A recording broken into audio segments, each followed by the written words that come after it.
أعوذ بالله من الشيطان الرجيم. بسم الله الرحمن الرحيم.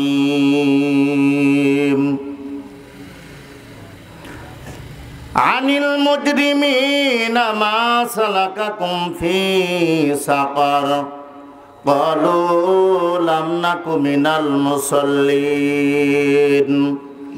ولم نك نطعم المسكين وكنا نخوض مع الخائضين وكنا نكذب بيوم الدين حتى أتانا اليقين.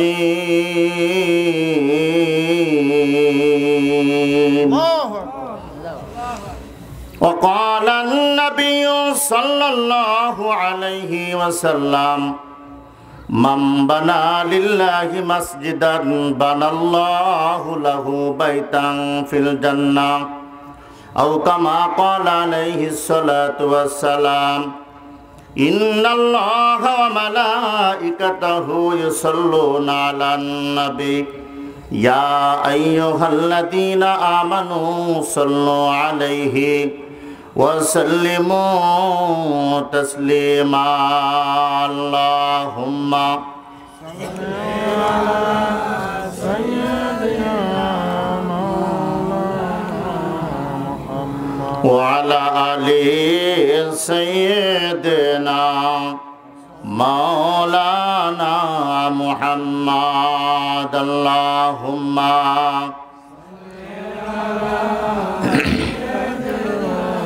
مولانا محمد وعلى آل سيدنا. পানি পানি বলে যেদিন কাঁদব মোরা হাসরে, তুমি নবীজি দিও পানি নিয়ে হাউদে কাউসারে। আল্লাহুম্মা সাল্লি আলা মাওলানা মুহাম্মদ ওয়া আলা আলি সাইয়্যিদিনা শাফিঈনা। হাতে পায়ে বেড়ি দিয়ে নিয়ে যাইবে জাহান্নামে,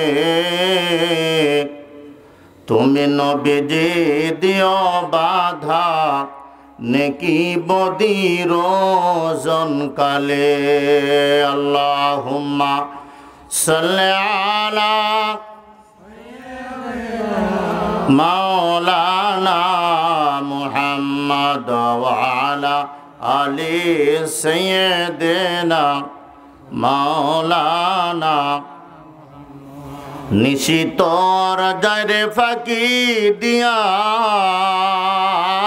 রে সোনার আদম, জিন্দিগি তোর যায় রে ফাঁকি দিয়া, জিন্দিগি তোর যায় রে ফাঁকি দিয়া রে সোনার আদম, জিন্দিগি তোর যায় রে ফাঁকি দিয়া। ও আদম রে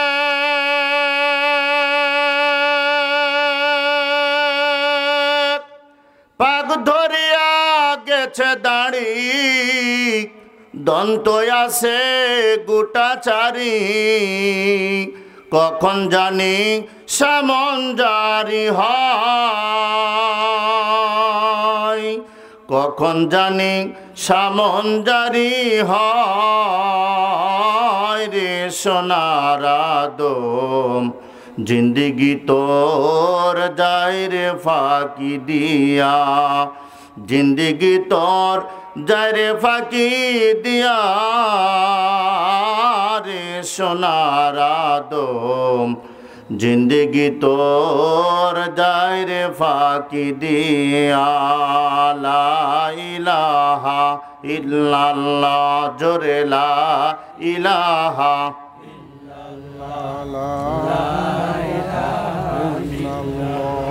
ला इलाहा इल्लल्लाह ला इलाहा इल्लल्लाह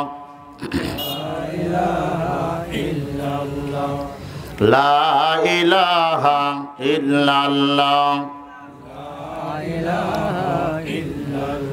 ला इलाहा इल्लल्लाह मुहम्मदुर रसूलुल्लाह सल्लल्लाहु अलैहि वसल्लम।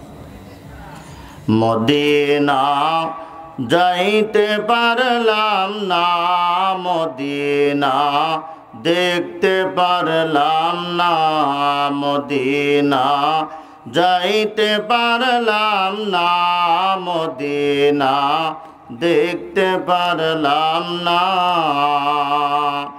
आमी असहाय एत दूरे रई, आमी असहाय एत दूरे रई, शुधु सालाम जानाई मदीना जाइते पारलाम ना, मदीना देखते पारलाम ना।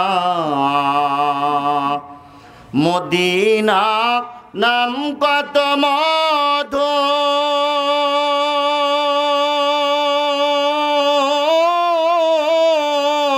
मदीना আর যে কত দূর, সে মদিনার পথের ধুলি আমি মাখতে পারলাম না, মদিনা যাইতে পারলাম না, মদিনা দেখতে পারলাম না, মদিনা যাইতে পারলাম না, মদিনা দেখতে পারলাম না। মদিনা নাম কত সুন্দর, মদিনা কেড়েছে অন্তর, মদিনা নাম কত সুন্দর, মদিনা কেড়েছে অন্তর।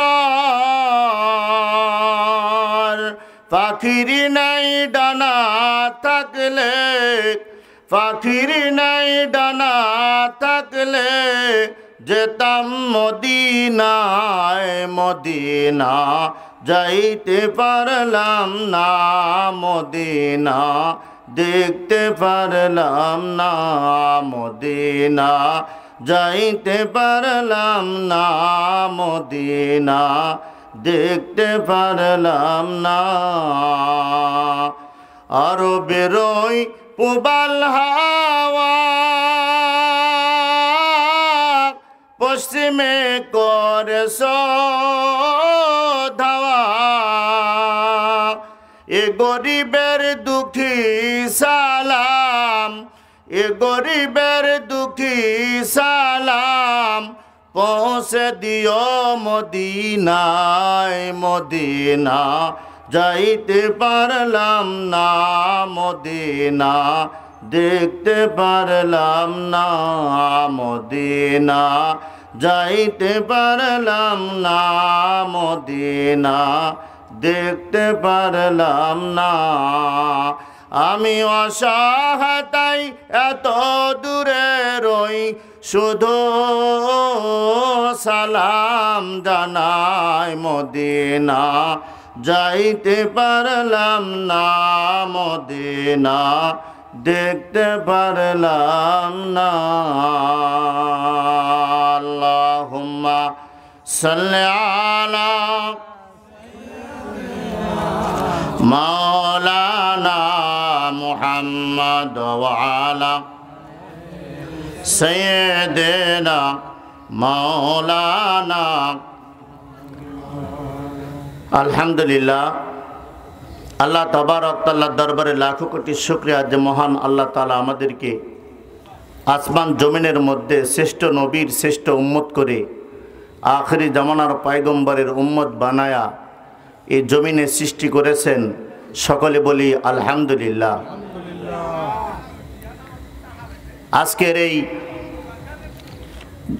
দুরুদের বাগানে আল্লাহ পাক আমাদেরকে আসার বসার সুযোগ করে দিলেন।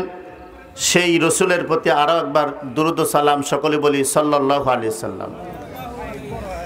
আজকের এই মাহফিল দয়রামপুর দক্ষিণপাড়া জামে মসজিদের উন্নতিকল্পে বিরাট ইসলামী জলসা, স্থান দয়রামপুর দক্ষিণপাড়া জামে মসজিদ প্রাঙ্গণ। উক্ত জলসায় সভাপতিত্ব করবেন জনাব মোহাম্মদ ইসহাক আলী সরকার, সভাপতি অত্র জামে মসজিদ। সার্বিক পরিচালনায় জনাব মোহাম্মদ হাবিবুর রহমান, প্রাক্তন সেক্রেটারি অত্র জামে মসজিদ। আজকের আমি গুনাহগার হিসাবে এখন মঞ্চে আসি। এর আগে যারা ছিলেন পোস্টার করা হয়েছে হযরত মাওলানা মোহাম্মদ ইদ্রিস আলী সাহেব, প্রভাষক, পারখিদিরপুর ডিগ্রি কলেজ, এবং আমার বন্ধুবর আমার পাশে বসা হযরত মাওলানা মোহাম্মদ রবিউল ইসলাম ফারুকি সাহেব, এবং আরও স্থানীয় উলামা ইকরামগণ, এই মসজিদের যিনি ইমাম মোহাম্মদ আইয়ুব হোসেন পেশ ইমাম অত্র জামে মসজিদ, আমার সামনে উপবিষ্ট মুসলমান ভাইয়েরা, বাবাজিরা, বন্ধুরা, পর্দার অন্তর আড়ালের মা বোনেরা, সবার প্রতি আবারও সশ্রদ্ধ সালাম। আসসালামু আলাইকুম রহমতুল্লাহ। আপনারা সবাই ভালো আছেন? মনে হচ্ছে খুব বেজার বেজার লাগছে। মাহফিল কি রোজ দেন? না, রোজ দেন না। হয়তো এক বছর পর আবার এই মসজিদের উন্নতিকল্পে মাহফিল দিচ্ছেন। তো এই প্যান্ডেলের যে অবস্থা, মহিলা প্যান্ডেলে কি একই অবস্থা? ওনারাও কি জিলাপি নিয়ে বাড়ি চলে গেছে নাকি? যা হোক, যারা আছে তারা ভাগ্যবান। তারা কি বলেন? ভাগ্যবান। এই জান্নাতের বাগানে রিয়াজুল জান্নার মধ্যে এতক্ষণ পর্যন্ত বসে শেষ মোনাজাতের অপেক্ষায় আমরা যারা আছি আবারও আল্লাহর দরবারে শুকরিয়া জ্ঞাপন করি বলে আলহামদুলিল্লাহ। আমি কোরআনুল কারিমের সূরা মুদ্দাসিরের থেকে কয়েকটি আয়াতে কারিমা তেলাওয়াত করেছি। আমার রসুলের অসংখ্য হাদিসের মধ্য থেকে এক টুকরা হাদিস তেলাওয়াত করা হয়েছে। মসজিদের কথা বলা হয়েছে। আমি সেই আলোকে কিছু আলোচনা আপনাদের সামনে শোনানোর চেষ্টা করি। আল্লাহ পাক আমাকে বলা এবং আপনাদের শোনার ধৈর্য দান করেন এবং তৌফিক আতা করেন। সকলেই বলে আল্লাহুম্মা আমিন। যুগে যুগে মানব জাতির হেদায়েতের জন্য আল্লাহ আদম আলাইহিসসালাম থেকে শুরু করে আজ পর্যন্ত, অর্থাৎ আমার নবী আখিরি জামানার পয়গম্বর পর্যন্ত নবী রসুল প্রেরণ করেছিলেন। নবীর দরজা, নবী আসার দরজা বন্ধ হয়েছে। কি বলেন? আমার নবীর খতমে নবুয়ত শেষ, সমাপ্ত, নবুয়তির সমাপ্ত ঘটিয়েছেন। আমার নবী সাল্লাল্লাহু আলাইহি সাল্লামের আনিত দিন আল কোরআন এবং হাদিস এবং আহলে বায়াত, এটাকে ধরে রেখে কিয়ামত পর্যন্ত মানুষ যারা আমার নবীর ছায়াতলে থাকবে তারা হাসরের মাঠে নাজাত পাবে বলে সুবহানাল্লাহ। আমরা নাজাত চাই কি চাই না? একটু জোরে তাকবীর দিত। শয়তান মনে হয় চারিদিকে আসে, এজন্য মানুষকে আসতে দিচ্ছে না। তো তাকবীর দিয়ে আমি যা বলি আপনারা সেভাবে বলেন, নারায়ে তাকবীর, নারায়ে তাকবীর, নারায়ে রিসালাত। জোরে বলেন নারায়ে রিসালাত। এই তাকবীর আস্তে আস্তে উঠে যাচ্ছে। নারায়ে রিসালাতের স্লোগান আর দিতে চাচ্ছে না। আল্লাহকে বিশ্বাস করে না এমন পৃথিবীর কোনো মানুষ নাই। তবে ভেজাল কোন জায়গায় হচ্ছে? নবীকে নিয়ে। নবীর বেলায় ফতুয়া চলে, অথচ আমার আল্লাহ রাব্বুল আলামিন কুরআনুল কারীমের মধ্যে বলতেছেন, ওয়া মা কানা লিল মুমিনিন ওয়ালা মুমিনাতিন ইযা কাদাল্লাহু ওয়া রাসূলুহু আমরা। আল্লাহ রাব্বুল আলামিন বলেছেন, আমি আল্লাহ এবং আমার রসুল যেই কাজের মধ্যে ফয়সালা দান করে, যেই হুকুম বর্ণনা হয়ে যায়, যেই কাজের ফয়সালা দান করে, ওই কাজকে আর কেউ কি করতে পারে না, ওই কাজের ফয়সালার থেকে আর কেউ বিরত থাকতে পারে না, ওই কাজকে কেউ বাধা প্রদান করতে পারে না। আল্লাহ এবং রসুলের যেই নিয়ম নীতি সেটাই প্রযোজ্য হয়ে যায়, বলি সুবহানাল্লাহ। আল্লাহ নিজে তো এই কথা বলতে পারতেন যে আমি যেই কাজের ফয়সালা দিই সেই কাজ কেউ বাধা দিতে পারে না, কিন্তু আমার আল্লাহ রসুলকে সঙ্গে নিয়েছেন। এখানে যত বক্তা ওয়াজ করে গেছে অধিকাংশ বক্তারাই, আমি সব বক্তার ওয়াজ শুনেছি, আপনারা কতটুকু শুনেছেন আমি জানি না। আমি সব বক্তার প্রায় ওয়াজ শোনার চেষ্টা করেছি, তারা সবাই আল্লাহর কথা বেশি বলেছে কি বলে নাই? আল্লাহর প্রশংসা আল্লাহ পাক রব্বুল আলামিনের কথা বলেছে। অবশ্যই আল্লাহর জমিনে আল্লাহর দিন কায়েম হবে, প্রশংসা হবে কার? আলা লাহুল খালকু ওয়াল আমরু তাবারাকাল্লাহু রাব্বুল আলামিন। কিন্তু আমার আল্লাহর প্রশংসা হবে, আমার আল্লাহর সব কিছু হবে, ওই আল্লাহ রাব্বুল আলামিন আমার নবীর প্রশংসা করেছে। নবীর প্রশংসা করা ডাইরেক্ট আল্লাহর হুকুম। কার হুকুম? আল্লাহ রাব্বুল আলামিন বলেছে, বান্দা শোনো, তোমরা যদি আমার নবীর ইতাআত করো, অনুসরণ করো। আমার প্রভাষক ভাই ইদ্রিস আলী সাহেব একটা আয়াতে কারিমা তেলাওয়াত করেছিলেন, কুল ইন কুনতুম তুহিব্বুনাল্লাহ ফাত্তাবিউনি ইউহিব্বুকুমুল্লাহ ওয়া ইয়াগফির লাকুম যুনুবাকুম আল্লাহু গফুরুর রহিম। তিনি বলেছিলেন, কুরআনুল কারীমের কথা বলছিলেন, আল্লাহ পাক রব্বুল আলামিন বলতেছেন, রাসূল গো আপনি বলে দিন, কেউ যদি আমি আল্লাহকে ভালোবাসতে চাই, মহব্বত করতে চাই, ভালোবাসতে চাই, তাহলে সে যেন আপনার ইতাআত করে, অনুসরণ করে, অনুকরণ করে, তাহলে তাদেরকে আমি আল্লাহ ভালোবাসবো। ইউহিব্বুকুমুল্লাহ, তারা যেন আপনার ইত্তেবা করে। ইত্তেবা বুঝেন? ইত্তেবা কারে কয়? একজন মনিবের বাড়িতে দাস দাসীরা যেমন থাকে, থাকে কি থাকে না বলেন? তার উপরে কি জোরে কথা বলা যায়? মনিবের উপরে। মালিকের উপরে কি জোরে কথা বলা যায়? মালিক যদি ভুলও করে ফেলে তাও কিন্তু আপনার জোরে কথা বলার অনুমতি নাই। আমার আল্লাহ এমন বস্তু পাঠাইলেন, এমন নবী পাঠাইছেন, তিনি কোনো এই জমিনে পাঠায়া আল্লাহ তার জবান দিয়ে একটি কথাও ভুল বের করেন নাই। এটি সুইচ অন করা নাকি? এটি সুইচ কি অন করা? অফ না অন? অফ। আচ্ছা, আল্লাহ রাব্বুল আলামিন এমন নবী পাঠালেন, আমার নবীর উপরে এমন কোরআন পাঠালেন, যেই কোরআনের মধ্যে কোনো ভুল তো দূরের কথা, সন্দেহ পর্যন্ত নাই। আল্লাহ বলতেছেন, আলিফ লাম মিম যালিকাল কিতাবু লা রাইবা ফি হুদাল লিল মুত্তাকিন। আল্লাহু আকবার বলছেন না যে আপনারা? জোরে বলবেন আল্লাহু আকবার। আল্লাহ পাক রব্বুল আলামিন বলতেছেন, এটা সেই কিতাব যেই কিতাবের মধ্যে কোনো সন্দেহ নাই। সন্দেহ যারা করবে তাদের ঈমান থাকবে না। লা রাইবা ফি হুদাল লিল মুত্তাকিন, এটা মুত্তাকিনদের জন্য পথ প্রদর্শক, বলি সুবহানাল্লাহ। সেই নবী সাল্লাল্লাহু আলাইহি সাল্লামের আগমনে আমরা অনেকেই খুশি হতে পারি না, পারি? অনেকে বিরোধিতা করি, না না মিলাদুন নবী নাই, এভাবে করে অনেক বিরোধিতা করি। আমি ওইদিকে যাব না।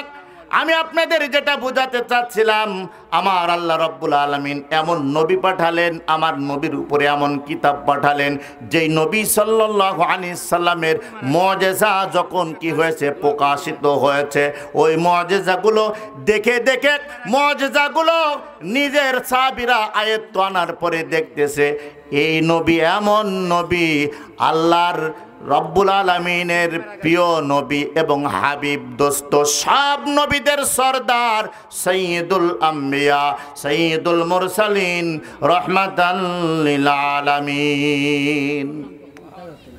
আমার নবী সাল্লাল্লাহু আলাইহি সাল্লামের একটা মুজিজার কথা আপনাদের শোনাই, শুনবেন? আমার নবী সাল্লাল্লাহু আলাইহি সাল্লাম মসজিদে নববীর ভিতরে বসা, একজন মহিলা আসলেন। ওই মহিলা আসার পরে মদিনার একটু দূরে, প্রায় 23 কিলোমিটার দূর থেকে মহিলা আসলেন আমার নবীর দরবারে। আসার পরে আমার নবীকে সালাম দিয়ে বলতেছেন, ইয়া রাসূলুল্লাহ, ইয়া হাবিবাল্লাহ, আপনার কাছে আমি এসেছি, আমার পেটের ভিতরে অত্যন্ত যন্ত্রণা করতেছে, আমি এই জন্য আপনার নিকটে এসেছি, একটা ব্যবস্থা আপনি করেন। আমার নবী সাল্লাল্লাহু আলাইহি সাল্লাম মহিলার দিকে একটাবার তাকায়া বললেন, মা। কি বললেন? মা, আপনার পেটের ব্যথা সাধারণ ব্যথা নয়, আপনার পেটের ভিতরে আল্লাহ পাক রব্বুল আলামিন সন্তান দান করেছে, অল্প কিছুক্ষণের মধ্যে সন্তান ডেলিভারি হবে। নবী কি বলার ক্ষমতা রাখে কি রাখে না? কে দান করেছে? বিশ্বাস করার নাম ঈমান। নবীর কথা বিশ্বাস করবেন না, আপনি যতবার কালিমা পড়েন আপনার ঈমান নাই। বুঝতেছেন? তাহলে নবীকে কি করা লাগবে? বিশ্বাস করা লাগবে। নবী ঈমান। নবী কি? নবী হচ্ছে ঈমান। নবীর উপরে আপনার আস্থা বিশ্বাস থাকা লাগবে। কেমন? মহিলাটা কোনো কথা বললেন না, সোজা চলে যাচ্ছেন। আমার নবী সাল্লাল্লাহু আলাইহি সাল্লাম পিছন থেকে আরেকটা বার ডাক দিলেন, মা। আমার নবী মহিলাদেরকে দেখলে মা বলে সম্বোধন করতেন। ছোট্টবেলায় আমার নবীর মা ইন্তেকাল করেছে। বয়স তখন আমার নবীর মা যখন ইন্তেকাল করেন, আমার নবী সাল্লাল্লাহু আলাইহি সাল্লামের বয়স কয় বছর? 6 বছর। 6 বছরের সময় বাবার কবরের পাশে আমার নবী কান্না শুরু করে দিলেন। এত পরিমাণ কেঁদেছিলেন, ইহুদিদের পণ্ডিত যিনি ছিলেন, ইহুদিদের পণ্ডিত এসে বলতেছিলেন, এই সন্তান এত কান্না করতেছে, এই সন্তান কার? দূর থেকে মা আমিনা বললেন, সন্তান আমার। এই কথা বলার পরে তিনি আসলেন। আসার পরে বলতেছেন, আপনার এই সন্তানের নাম কি? বলতেছেন, আমার সন্তানের নাম মুহাম্মদ। কোথা থেকে এসেছেন? মক্কা থেকে এসেছি। মা আমিনা বলতেছেন, মক্কা থেকে এসেছি। ইহুদিদের ওই দলের যিনি নেতা ছিলেন, পণ্ডিত বলতেছে, ও আমিনা, এই ছেলের নাম যদি মুহাম্মদ হয়, মক্কা থেকে আপনারা আসছেন, এই সন্তানের সম্পূর্ণ পরিচয় ইনজিল কিতাবের মধ্যে আল্লাহ দান করেছে। সুবহানাল্লাহ বলেন। ইনজিল কিতাবের মধ্যে আমি পেয়েছি, আমি ইনজিল কিতাব আয়াত্ত করেছি, তার মধ্যে পেয়েছি আপনি মক্কা থেকে এসেছেন, সন্তানের নাম মুহাম্মদ, বাবার নাম আব্দুল্লাহ, দাদার নাম আব্দুল মুত্তালিব, বনু হাশেম গোত্রে, কুরাইশ বংশের বনু হাশেম গোত্রে তার জন্ম হয়েছে। আপনার নাম আমিনা, সব কিতাবের মধ্যে উল্লেখ আছে। ও আমিনা, ওই মুহাম্মদ সাল্লাল্লাহু আলাইহি সাল্লামকে এখানে বেশি রাখবা না, বেশিক্ষণ সময় দিতে বলবা না, কারণ এই এলাকার মধ্যে তার বড় শত্রু রয়েছে। যদি কেউ জেনে ফেলে এটা আখিরি জামানার পয়গম্বর, তাহলে তার সমস্যা করবে। যদিও আল্লাহ পাক রব্বুল আলামিন নবীদেরকে নিজেই হেফাজত করেন, বলে সুবহানাল্লাহ। এরপরে কি করলেন? মাকে সঙ্গে করে নিয়ে চলে আসলেন আবুয়া নামক জায়গায়। মা আমিনার শরীরের মধ্যে জ্বর এসে গেল। জ্বর আসার পরে তিনি কি করলেন? মা আমিনা রাদিয়াল্লাহু তাআলা আনহা, তিনি আমার রসুলকে চেপে ধরলেন, জড়া ধরে কান্না শুরু করে দিলেন। বলতেছেন, মা আপনি কি শোনালেন?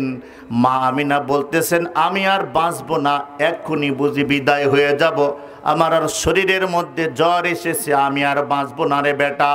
মুহাম্মদ রে আমি তোমারে কোলে নিয়ে আমার পেট ভরে নাই, আমার কোলে চড়ে তোমারও পেট ভরে নাই। ও মুহাম্মদ বেটা শোনো, তোমার বাবা তোমার জন্মের 6 মাস আগে ইন্তেকাল করে বিদায় নিয়ে চলে গিয়েছে।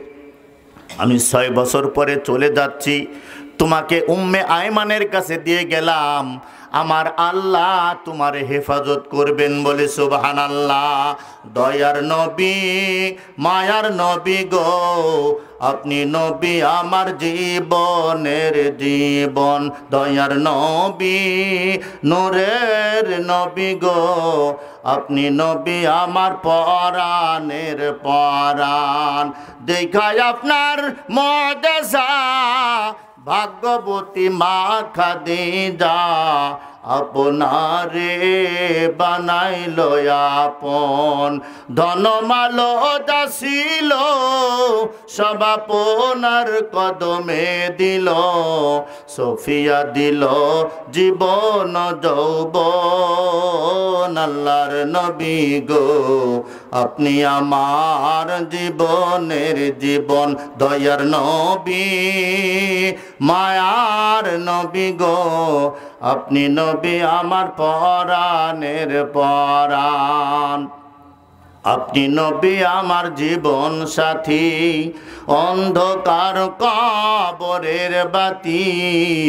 আপনি নবী আমার নির্দুনিয়ার ধন। আপনি রহমাতাল লিল আলামিন, আপনি উম্মতের জামিন, গুনাহগারের অতি আপনজন। আল্লাহর নবী নূরের নবী গো, আপনি নবী আমার পরাণের পরাণ। দয়ার নবী মায়ার নবী গো, আপনি নবী আমার জীবনের জীবন। আমার নবী কান্নায় ভেঙে পড়লেন। মা আমিনা বুঝ দিলেন, একটু পরে মারা গেলেন। বাবা হারা মা হারা আমার নবী হাউমাউ করে কাঁদতে শুরু করে দিলেন। সেদিন থেকে মহিলাদের দিকে তাকাইলে আমার নবী সাল্লাল্লাহু আলাইহি সাল্লাম মা বলে মেয়েদের সম্বোধন করতেন। আমার নবী 3টা জিনিসকে ভালোবাসতেন বলে সুবহানাল্লাহ। একটা হচ্ছে মহিলা জাতিকে নারীকে বেশি ভালোবাসতেন, মহব্বত করতেন।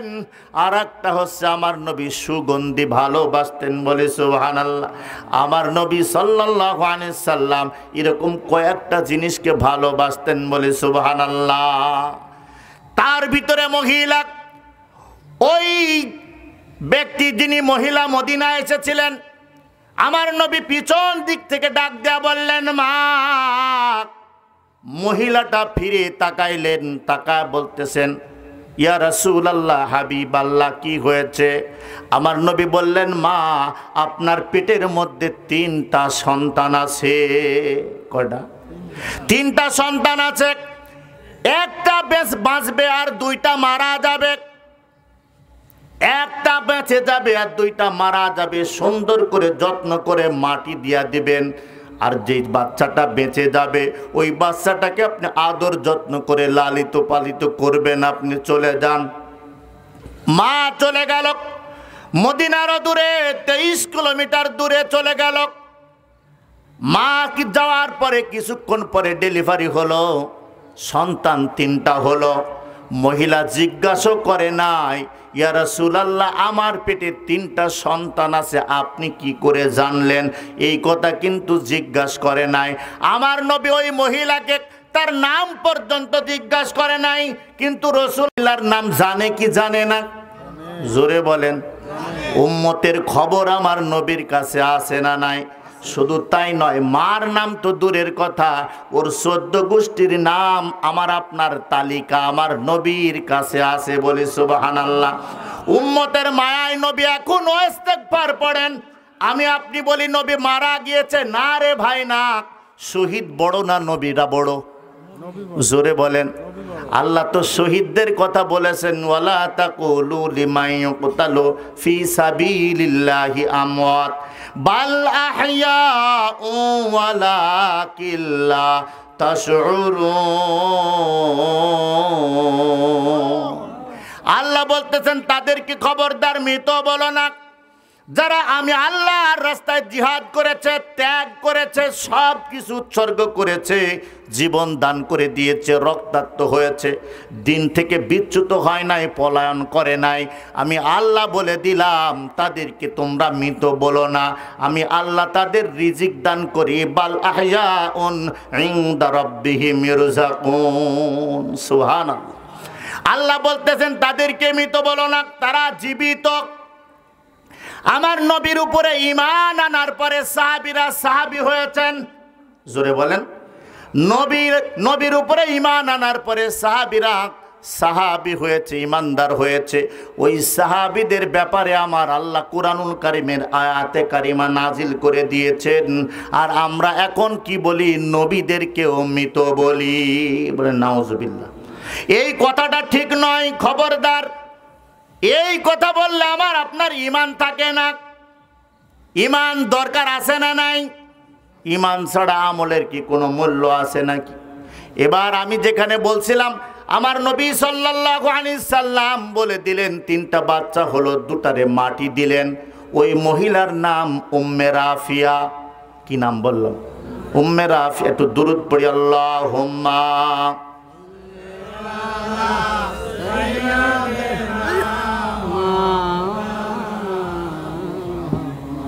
ওয়ালা আলি মাওলানা আল্লাহুম্মা সাল্লি আলা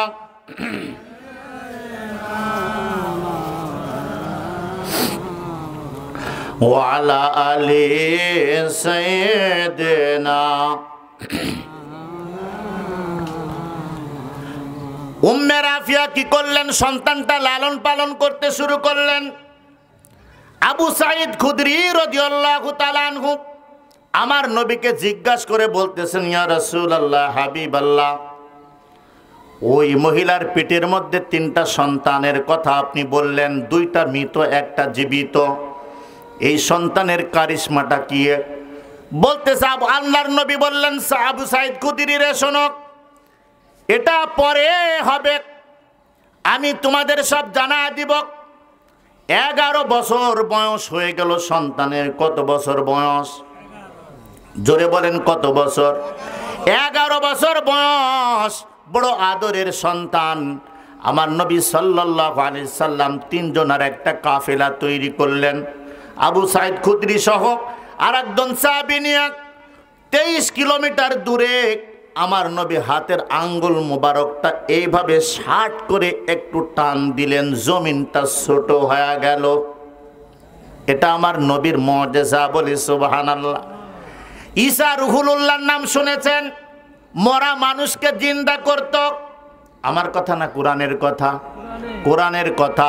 ফাআনফুকু ফীহি ফায়াকুনু তায়রাম বিইذنিল্লাহ ওয়া উবরিউল আকমাহা ওয়াল আবরাসা ওয়া উহিল মাউতা বিইذনিল্লাহ আও নাব্বিউকুম বিমা তাকুলুনা ওয়া মা তাদাখিরুন। এই আয়াত কারিমার মধ্যে আছে আল্লাহর নবী ঈসা পয়গম্বর কবরের পাশে যায় যখন কুম বিইذনিল্লাহ বলতেন, কবরের মানুষটা জীবিত হয়ে যাইতো। ওই ঈসা রুহুল্লাহ আমার নবীর উম্মত হয়ে আবার দুনিয়ায় আসবে। জোরে বলেন। আল্লাহর নবী সাল্লাল্লাহু আলাইহি সাল্লাম বললেন, হাতের আঙ্গুলটা ইশারা করলেন, জমিনটা ছোট হয়ে গেল, পৌঁছে গেল দরজায়, কড়া লক করলেন, ডাকলেন, ইয়া আবুর কাবা। কি বললেন? ইয়া আবুর কাবা। তিনটা ডাক দিলেন, ইয়া আবুর কাবা। সন্তানের নাম কি আমার নবী রাখছে নাকি? না, রাখে নাই। কিন্তু দরজার সামনে যে ডাকতেছে, ইয়া আবুর কাবা। আবুর কাবার মা উম্মে রাফিয়া দুধের ভিতরে রুটি ভিজায়া মাখায়া আবুর কাবার মুখের মধ্যে দিচ্ছিলেন। হঠাৎ করে আবুর কাবার কানের মধ্যে আওয়াজ আসলো। আসার পরে দৌড় মেরে চলে গেলেন দরজায়। দরজা খুলে বলতেছে, আসসালামু আসসালাতু আসসালামু আলাইকা ইয়া রাসূলুল্লাহ। যেমন নবী তেমন তার সন্তানের পাওয়ার। দেখছেন? আমার নবী বলতেছেন, ও আবুর কাবা, তুমি জানলে কি করে আমি মদিনার থেকে নবী এসেছি? আমার রাসূল সাল্লাল্লাহু আলাইহি সাল্লামের প্রশ্নের জবাবে আবুর কাবা বলতেছিলেন, ইয়া রাসূলুল্লাহ, হাবিবাল্লাহ, আমার মা আপনার কাছে গিয়েছিল, আমার মা পেটের যন্ত্রণা সইতে না পেরে আপনার কাছে গিয়েছিল। আপনি বলেছিলেন, আমার মাকে ডাক দিয়েছিলেন, ঠিক সেদিন ওই ডাকের আওয়াজ, ওই কণ্ঠস্বর আর আজকের কণ্ঠস্বরের আওয়াজ একই রকম। আমি আবুর কাবা বুঝে ফেললাম আমার নবী মদিনার থেকে আমার বাড়িতে এসেছে। সেই নবী সাল্লাল্লাহু আলাইহি সাল্লাম বললেন, আবুর কাবা, সময় নাই, আমি দ্রুত এসেছি তোমার সাথে 11 বছর পর দেখা করতে। তুমি আমার কাছে হাতে হাত দেয়া মুসলমান হয়ে যাও। আবুর কাবা বললেন, ইয়া রাসূলুল্লাহ, আমার মা মুসলমান, আমিও মুসলমান, আমার মা মুসলমান বানাইছে, কালিমা পড়াইছে। আমার নবী বললেন, না না, কালিমা পড়ুক, অসুবিধা নাই, আমার হাতে হাত দেয়া তুমি কি করো, মুসলমান হয়ে যাও, কালিমা পড়ে ফেলো, লা ইলাহা ইল্লাল্লাহু মুহাম্মাদুর রাসূলুল্লাহ সাল্লাল্লাহু আলাইহি ওয়াসাল্লাম। আমার নবী বলার সাথে সাথে উম্মেরা আবুর কাবা হাতটা বাড়ায় দিলেন। হাতটা বাড়ায় দেয়া কি করলেন, আমার নবী হাতটা নিয়ে সিনার উপরে কি করলেন, বুকের উপরে এইভাবে রাখলেন। আবুর কাবাকে বললেন, ও আবুর কাবা, চক্ষুটা বন্ধ করো, কিছু দেখা যাবে। আবুর কাবা চক্ষুটা বন্ধ করে ফেলল, সব দেখতেছে। তাহতা সারা থেকে আসমান জমিন লোহ কলম সব জায়গা ভ্রমণ করলেন। শেষ পর্যন্ত তিনি যেখানে হায়াত মানুষের লেখা থাকে, সপ্ত আসমানের ওই জায়গায় উপরে একটা বট বৃক্ষের মতো গাছ আছে, যেখানে মানুষের হায়াত লেখা আছে। আজরাইল আলাইহিস সালাতু ওয়াস সালাম বসে থাকে। নিঃশ্বাস দ্বারা 40 দিন আগে তার নাম ঠিকানা ওই পাতাটা যখন পড়ে যায়, আজরাইল আলাইহিস সালাম পাতাটা নিঃশ্বাসের মাধ্যমে উঠায় নেয়। এভাবে মানুষের জান কাবজ করা হয়। ওই জায়গা পর্যন্ত হায়াতের জায়গাটা আবুর কাবা দেখতে পাচ্ছেন, বলি সুবহানাল্লাহ। তিনি হায়াতটা দেখার পরে এই জমিনে ফিরে আসলেন। আমার নবী ডাকতেছেন, ইয়া আবুর কাবা। 3টা ডাক দেওয়ার পরে তিনি বললেন, সাদ্দাকতা ইয়া রাসূলুল্লাহ। তিনি বললেন, ইয়া রাসূলুল্লাহ। আমার নবী বললেন, আবুর কাবা কি দেখতে পাইলা? বলতেছে, হুজুর, জান্নাত জাহান্নাম আসমান জমিন লোহ কলম তাহতা সারা থেকে সবকিছু আল্লাহ দেখালেন। বলতেছেন, তোমার হায়াতের জায়গা দেখেছো? বলেছে, তাও দেখেছি ইয়া রাসূলুল্লাহ। কয়দিন হায়াত? আমার নবী বলতেছেন, আমি জানি রে আবুর কাবা, তোমার কয়দিন হায়াত? বলেন তো, নবীর সৃষ্টি আগে না আসমান জমিন লোহ কলমের সৃষ্টি আগে? জোরে বলেন। আমার নবীকে আমার আল্লাহ সর্বপ্রথম বানাইছেন, বলে সুবহানাল্লাহ। আমার নবীকে আমার আল্লাহ সব ভ্রমণ করাইছে, সব দেখাইছে। 2 বার। কয়বার? 2 বার। একবার আসমানে, জমিনে যখন আমার আল্লাহ মা আমিনার পেট থেকে যখন তিনি আসেন, ওই ছোট্ট সন্তান পোশাক পরিহিত অবস্থায়, তার কেউ লজ্জা স্থান দেখতে পারে নাই। মা আমিনা বলতেছেন, আমার পেট থেকে যখন আমার মুহাম্মদ বের হলো, আসলো, তখন দেখতে পেলাম একটা নূরের টুকরা বের হলো।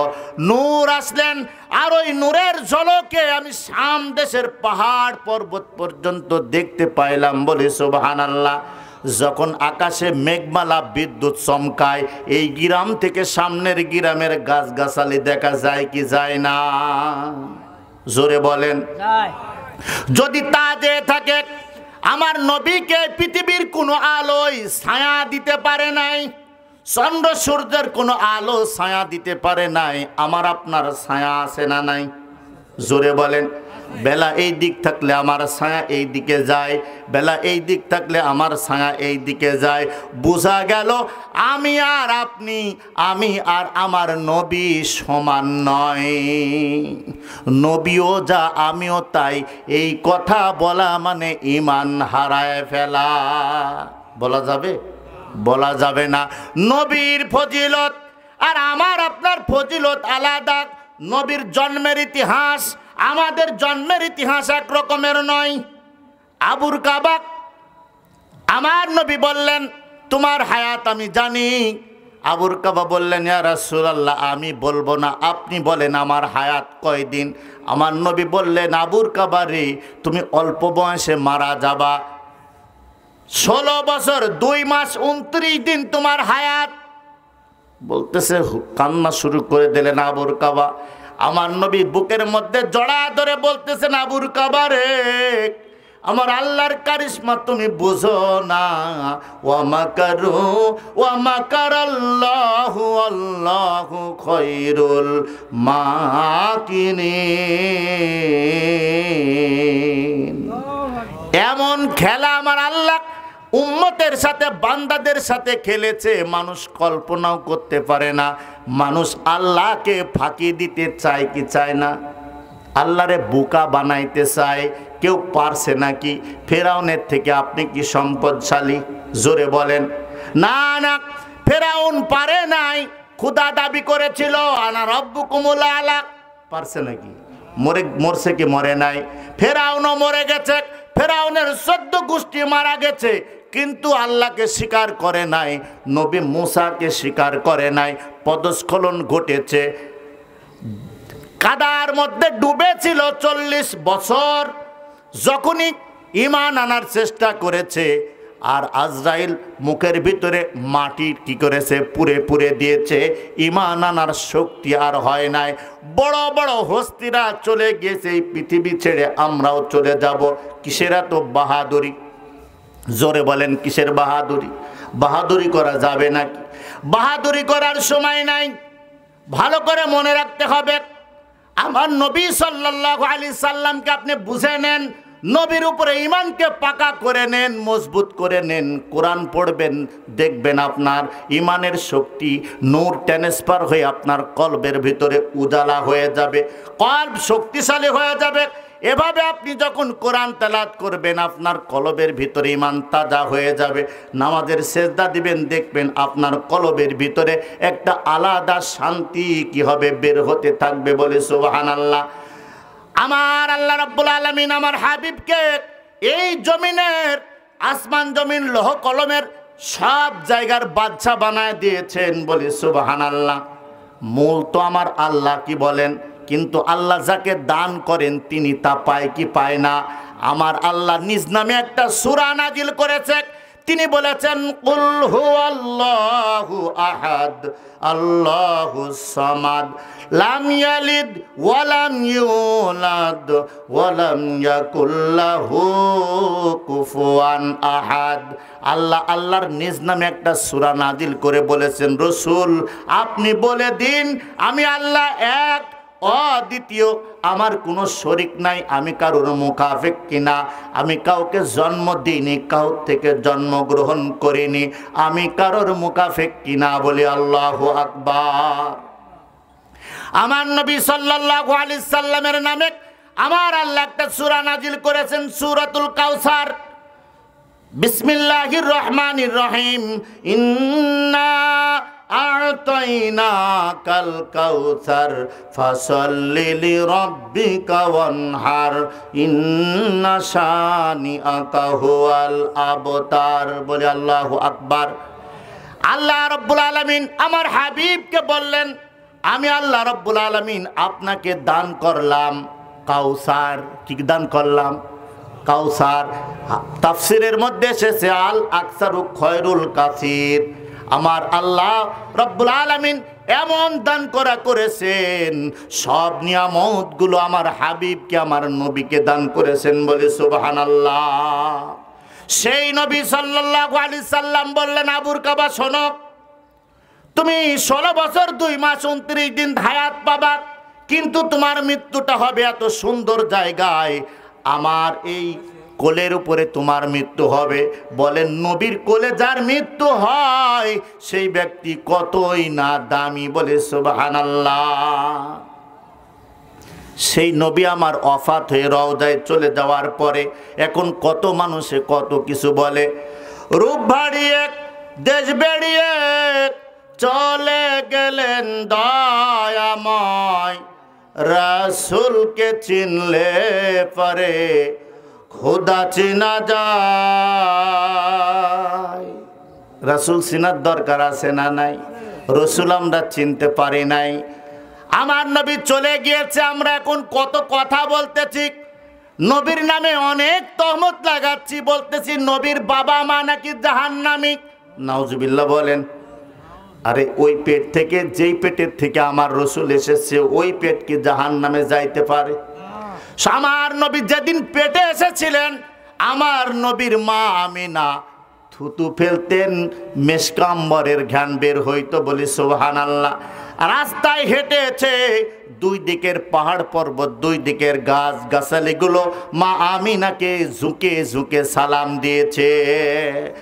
তাদের কাছে আমরা আঙ্গুল উঠাই তাদের দিকে, তারা নাকি জাহান্নামী হবে, যাদের নাম ঠিকানা ইনজিল কিতাবের মধ্যে আছে, যাদের কথাগুলো কোরআনুল কারিমের মধ্যে আল্লাহ বর্ণনা করেছেন।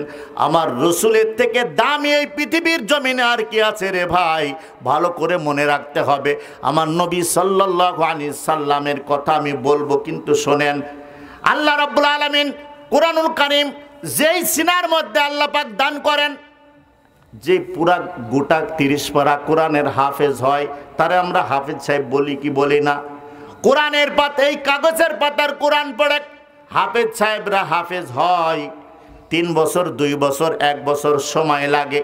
আমার রাসূল বলতেছেন, মান ক্বারাআল কুরআনা ফাস্তাদহারাহু ফাহাল্লা হালালাহু ওয়া হাররামা হারামাহু আদখালাহুল্লাহুল জান্নাহ ওয়া শাফাআহু ফি আশারাতিন মিন আহলি বাইতিহি কুল্লুহুম কদ ওয়াজাবাত লাহুন নার। আমার রাসূল বলেছেন, একটা হাফেজে কোরআন যিনি নাকি কি করেছেন, কোরআনকে আয়ত্ত করেছে, মুখস্থ করেছে, হালালকে হালাল জেনেছে, হারামকে হারাম জেনেছে, সত্য হক বুঝেছে, এই ব্যক্তি মারা যাবে, হাসরের মাঠ যেদিন কায়েম হবে, তার আহাল পরিবারের মধ্য থেকে আমার আল্লাহর অনুমতি ক্রমে যাদের পরে জাহান্নাম ওয়াজিব হয়ে গেছে, এমন 10 জন ব্যক্তিকে কি করবে? জান্নাতে নিয়ে যাবে। তাহলে হাফেজ হওয়ানো, হাফেজ একটা বানানো লাভ আছে না নাই? কিন্তু হাফেজ হওয়ার পরে আমল যদি না থাকে তাহলে কিন্তু বিপদ। কথা বুঝতেছেন? অধিকাংশই হাফেজদেরকে শয়তানে ধরে, 10 পারা 20 পারা 15 পারা পড়ার পর আর হাফেজি পড়তে চায় না, শয়তান আসর করে। শয়তান তো ওই জায়গায় ভর করে, ভালো কাজে শয়তান কি করে না? যেতে দেয় না। ভালো কাজে শয়তান কিন্তু যেতে দেয় না। শয়তানের কাজই হচ্ছে শুধু বালা মুসিবতের ভিতরে ফেলে দিবে। শয়তানের কাজ হচ্ছে আপনার ঘাড়ে চেপে শয়তানি করে নামাজ বন্ধ করে দিবে, কোরআন তেলাওয়াত বন্ধ করে দিবে, এমন মুসিবতের ভিতরে থাকবেন। এই জন্য হাফেজে কোরআন হওয়াও কিন্তু বড় একটা কঠিন কাজ। যা হোক, আমি যে কথা বলতেছিলাম, ওই হাফেজে কোরআন এই শক্তিশালী আমলগুলো যদি হালালকে হালাল জানে, হারামকে হারাম জানে, নিজেকে ধৈর্য ধারণ করে আল্লাহ এবং রসুলের পরে ঈমান রেখে মৃত্যুবরণ করে, ও নিজে তো বাঁচবেই, শুধু তাই নয়, হাফেজদের পিতা আর মাতার হাসরের মাঠে একটা 2টা চেয়ার দান করা হবে, নূরের টুপি মাথায় দেওয়া তাদেরকে দেখানো হবে। মানুষেরা জিজ্ঞাসা করবে এরা কারা? বলে ওরা হাফেজ না, কিন্তু হাফেজের বাবা, ওরা হাফেজ না, কিন্তু ওটা হাফেজের মা। এত সম্মানিত করা হবে। আবার আহাল পরিবারের মধ্য থেকে 10 জন জাহান্নাম ওয়াজিব হয়ে গেছে এমন ব্যক্তিদেরকে জান্নাতে দেওয়া হবে। তাহলে আমার নবীর বাবা মা, আমার নবীর আহাল পরিবার কিনা বলেন? জোরে বলতে হবে, আহাল পরিবার কিনা বলেন? তাহলে আমার নবীর বাবা মা কিভাবে জাহান্নামে যায় কোনো যুক্তিতেও খাটে না। যেই নবীর উপরে লক্ষ লক্ষ হাদিস আমার আল্লাহ নাজিল করেছেন, আল কোরআনের 114টা সূরা নাজিল করেছে, সেই নবীর বাবা মা কেমনে জাহান্নামে যাওয়ার কথা আমাকে কি কন্ট্রাক্টারি দেওয়া হয়েছে নাকি বলেন? না না, খবরদার এমন কথা বলবেন না। আমাকে বলতেছেন নবী কি হাফেজ ছিল? আমাকে প্রশ্ন করে বলছেন নবী কি হাফেজ ছিল? কোরআন কোথায় পাইছেন আপনি? আমার আল্লাহ রাব্বুল আলামিন আল কোরআন আমার নবীর দিলের মধ্যে, সিনার মধ্যে কি করেছে? মধুর মতো ঢেলে দিয়েছে। আমার নবী বারবার উচ্চারণ করার চেষ্টা করেছে।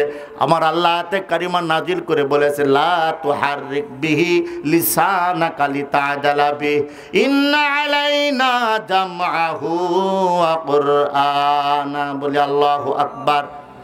রাসূল, আপনি এত চেষ্টা করার দরকার নাই, এত জিহ্বা নড়ানোর দরকার নাই। আমি আল্লাহ রাব্বুল আলামিন কুরআনুল কারীমকে আপনার দিলের মধ্যে জমা করে দিয়েছি। বলে সুবহানাল্লাহ। আল্লাহ বলতেছেন, ইন্না নাহনু নাযালনা যিকরা ওয়া ইন্না লাহু লাহাফিজুন। এই কোরআন আমি আল্লাহ নাজিল করেছি, এই কোরআনের সংরক্ষণ করার দায়িত্ব আমি আল্লাহর। বলি সুবহানাল্লাহ। এই কোরআনকে হেফাজত করবে আল্লাহ। পৃথিবীর সব মানুষ যদি এই কাগজের কোরআনগুলো যদি পোড়ায় ফেলে, নস্যাৎ করে দেয়, 10 জন হাফেজ এক জায়গায় বসলে আবার কোরআন তৈরি হবে কি হবে না? এই জন্য পৃথিবীর কেউ কোনো হাফেজ খুঁজে পাওয়া যায় না, কিন্তু আল কোরআনুল কারিমের হাফেজ খুঁজে পাওয়া যায় কি যায় না? লক্ষ লক্ষ হাদিস, কিন্তু আপনি বুকটা ফেড়ে দেখেন তো কিছু পাওয়া যাবে নাকি? পাওয়া যাবে? কিচ্ছু পাওয়া যাবে না। অথচ আল্লাহ পাক রব্বুল আলামিন দিলের মধ্যে কোরআনকে মানুষের জমা করে দেয়। এটা আমার আল্লাহর অভিপাই। বলে সুবহানাল্লাহ। একটু দুরূদ পড়ি, আল্লাহুম্মা সাল্লি আলা মাওলানা মুহাম্মদ ওয়া আলা সাইয়্যিদিনা মাওলানা। এই এলেমগুলো আমার আপনার ভিতরে আসতে হলে আপনি চটি বই খোঁজ করে পাবেন না। চটি বই খোঁজ করে আপনি এটা খুঁজে পাবেন না। আপনি কোরআনের বাংলা তাফসির পড়ে খুঁজে পাবেন না। এটা আপনাকে সংগ্রহ করতে হলে মানুষের কাছে যাওয়া লাগবে। কার কাছে? জোরে বলেন। মানুষের কাছে যাওয়া লাগবে। মানুষ বুঝিলে শোনার মানুষ হবি। মানুষের নিকটে গেলে, ওলি আউলিয়াদের কাছে আপনি যখন যাবেন, কোরআনের তাফসির বুঝে যাবেন, ধর্ম বুঝবেন। ওলি আউলিয়াদের কাছে যখন আপনি যাবেন, তখন দেখবেন আপনাকে আমার আল্লাহ রব্বুল আলামিন সোহবতের কারণে 1000 বছরের ইবাদতের নেকি আল্লাহ দান করে দিবে। বলে সুবহানাল্লাহ। মনে রাখতে হবে। আমি ওই উম্মে রাফিয়ার ঘটনাটা একটু শেষ করে দিই, সংক্ষেপে বলে দিই। আমার নবী বললেন, 16 বছর 2 মাস 29 দিন তোমার হায়াত, তুমি বাড়িতে থাকো, তোমার মৃত্যুটা আমার কোলে হবে। আমি বলছিলাম কি না? মৃত্যুটা কার কোলে হবে? আমার নবীর কোলের ভিতরে, কোলের মধ্যে হবে। যেদিন 16 বছর 2 মাস 29 দিন সকালবেলা আমার নবী মদিনার থেকে একটা আওয়াজ দিয়ে ডাকলেন, ইয়া আবুর কাবা। আবুর কাবা যুদ্ধের সাজে আবুর কাবার কানের ভিতরে আওয়াজটা চলে গেল মদিনার থেকে। আমার রসুল ডাকলে মদিনার থেকে আওয়াজ যাবে কি যাবে না? বলেন না। চলে যাবে আওয়াজ, কারণ আরশে আজিম পর্যন্ত আমার নবীর আওয়াজ পৌঁছে যায়। আমার নবী তাকাইলে আমার আল্লাহ ওহী নাজিল করে, যার নাম হাদিসে কুদসি। বলি সুবহানাল্লাহ। জিব্রাইলও জানে না আমার আল্লাহ আর আমার নবীর সাথে কথা হয়। দয়াল নবীজি সাল্লাল্লাহু আলাইহি সাল্লাম ডাক দিলেন, আবুর কাবা যুদ্ধের পরিবেশে চলে আসলেন। আমার নবী একখানা তরবারি বের করে আবুর কাবার হাতে দিয়া বলতেছেন, যাও, যুদ্ধ শুরু হয়েছে, ঘোড়ায় চড়ে চলে যাও। ঘোড়ায় চড়ে যুদ্ধের বেশে চড়ে গেল। প্রায় 4000 থেকে 4500 পর্যন্ত কাফেরকে কি করলেন? পরাজিত করলেন, হত্যা করে ফেললেন। হঠাৎ করে একটা তীরের কি করলেন? তীর এসে তার হলকমের ভিতরে গলার মধ্যে ঢুকে পড়ল। আবুর কাবা কি করলেন? ঘোড়ার পিঠ থেকে একটু পড়ে গেলেন। পড়ে যাওয়ার পরে আমার নবী সাল্লাল্লাহু আলাইহি সাল্লাম দেখতেছেন। বলে সুবহানাল্লাহ। আমার নবী বলতেছেন, সাহাবীরা রে, আমি ডানে যেমন দেখি, বামে তেমন দেখি, সামনে যেমন দেখি, পিছনেও তেমন দেখি, উপরে যেমন দেখি, নিচেও তেমন দেখি। বলি সুবহানাল্লাহ। এই ক্ষমতা আমার নবীকে কে দান করেছেন? বলেন না। আমার আল্লাহ রাব্বুল আলামিন দান করেছেন। সেই নবী সাল্লাল্লাহু আলাইহি সাল্লাম দুনিয়াটা হাতের তালুর মতো দেখতেন। সেই নবী সাল্লাল্লাহু আলাইহি সাল্লাম আবুর কাবাকে ডাক দিলেন, ওই ঘোড়াকে ডাক দেয়, বলতেছেন, ঘোড়া শোনো, আবুর কাবারে কামড়ায় ধরে পিঠে উঠায়া আমার নিকটে নিয়ে আসো। ঘোড়া শুনে ফেললেন আমার নবীর আওয়াজ। কি করলেন? কামড়ায় ধরে পিঠের উপরে উঠায়া আবুর কাবাকে নিয়ে আসলেন, আমার নবী সাল্লাল্লাহু আলাইহি সাল্লামের কোল মুবারক উপরে দিয়ে দিলেন। আমার রাসূল এই কোলের মধ্যে নিয়ে আবুর কাবার চেহারার মধ্যে হাত নাড়াচ্ছে, রক্তগুলো মুছায় দিতেছে আর চোখের পানি ঝরায় কাঁদতেছেন। আবুর কাবা, দেশের মায়া ত্যাগ করে দিলা, বাবা মার মায়া ত্যাগ করে দিলা, নিজের জীবনকে কি করলা, উৎসর্গ করে দিলা, বিয়ে শাদী কিছুই করলা না, ভরা যুবক একটা সন্তান, তোমার মৃত্যু হয়ে গেল, আমার কোলে তোমার মৃত্যু হলো, তোমার কতই না সৌভাগ্য, তুমি না এতই ভাগ্যবান। ও আবুর কাবা, তোমার চোখের মধ্যে পানি কেন? তুমি কেঁদো না, তুমি বড় ভাগ্যবান, তুমি একটু মধু পান করে নাও। আমার রাসূল বললেন, আমার এই হলকুমের ভিতরে এই জায়গায় এই থুতনের নিচের অংশের দিকে তুমি তোমার মুখটা লাগায়া দাও, যতক্ষণ ইচ্ছা মধু পান করে নিবা। আবুর কাবা এই জায়গায় কি করলেন, মুখটা বাঁধা দিলেন, বাঁধায় 1 ঘন্টার বেশি কি করলেন, মধু পান করে জীবনটারে কি করলেন, একদম শান্ত করে ফেললেন। বলে সুবহানাল্লাহ।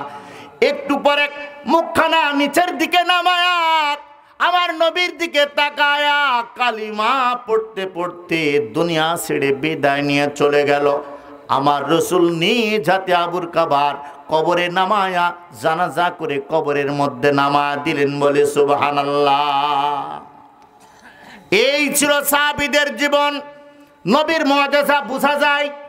আমার নবী সাল্লাল্লাহু আলাইহি সাল্লাম এটা জানতেন না, সেটা জানতেন না, কি যে অবাধে কিছু চলছে জানেন।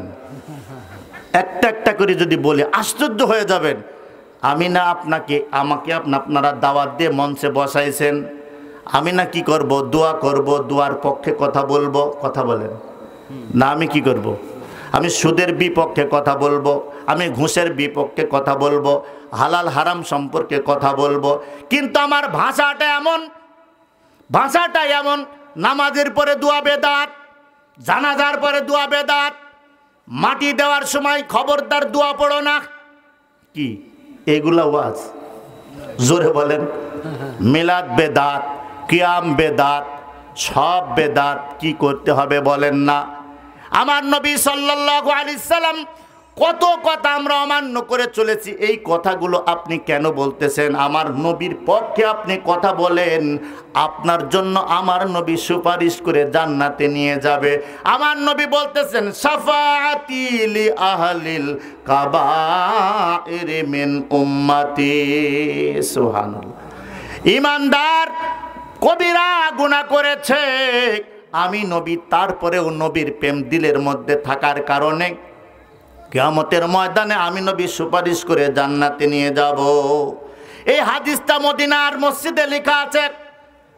প্রথম গেটে যখন আপনি ঢুকবেন তাকা দেখবেন এই হাদিসটা লেখা আছে।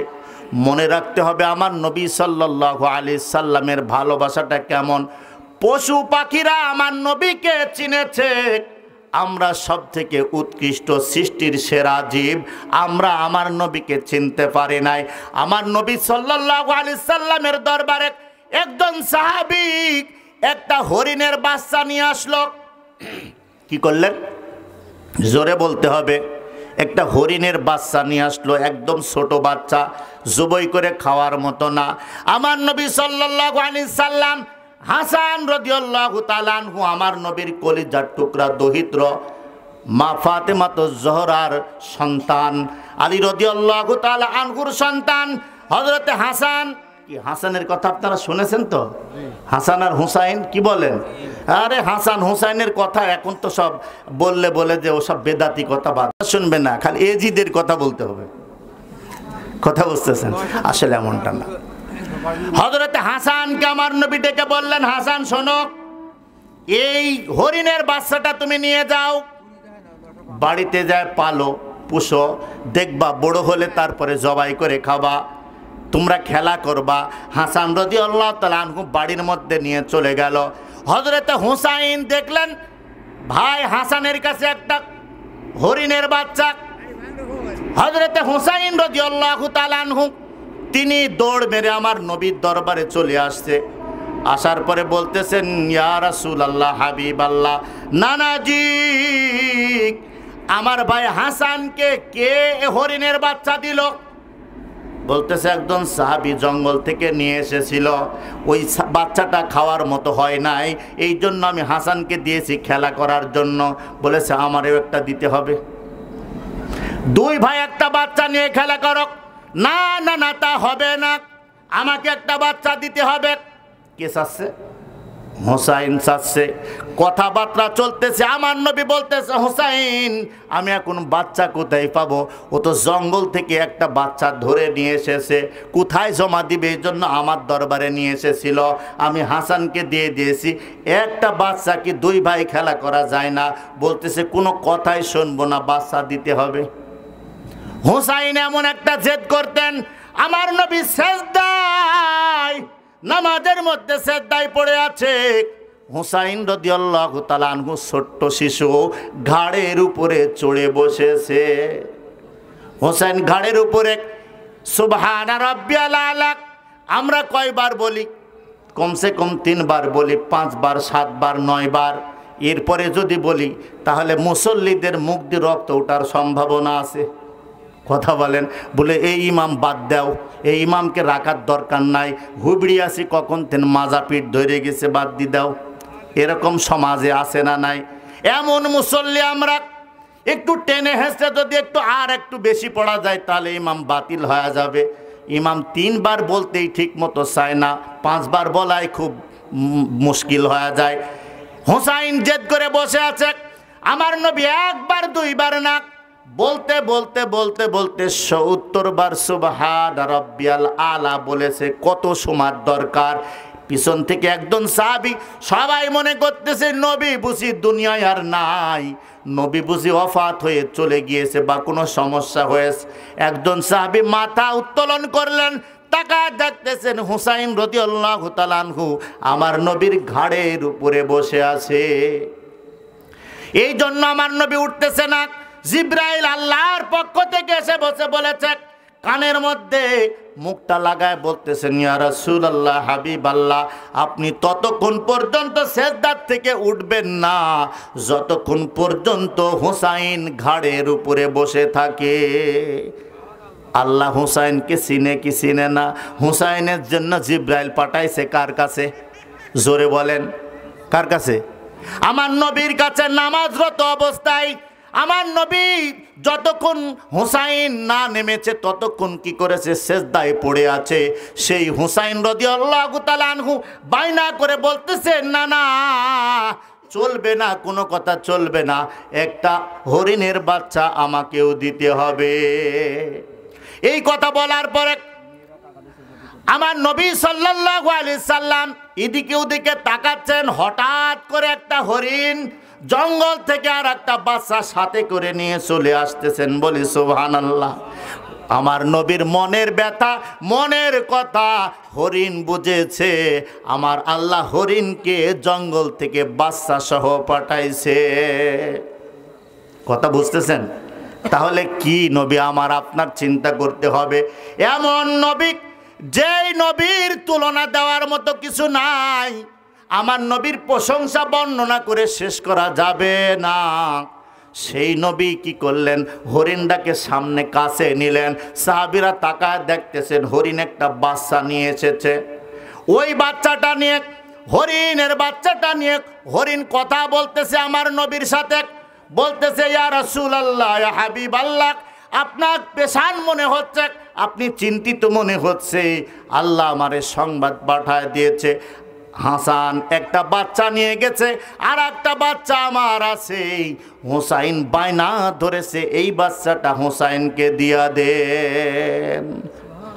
আমার দয়াল নবী বিনে গো আপন বলতে কেহ নাই জগতে।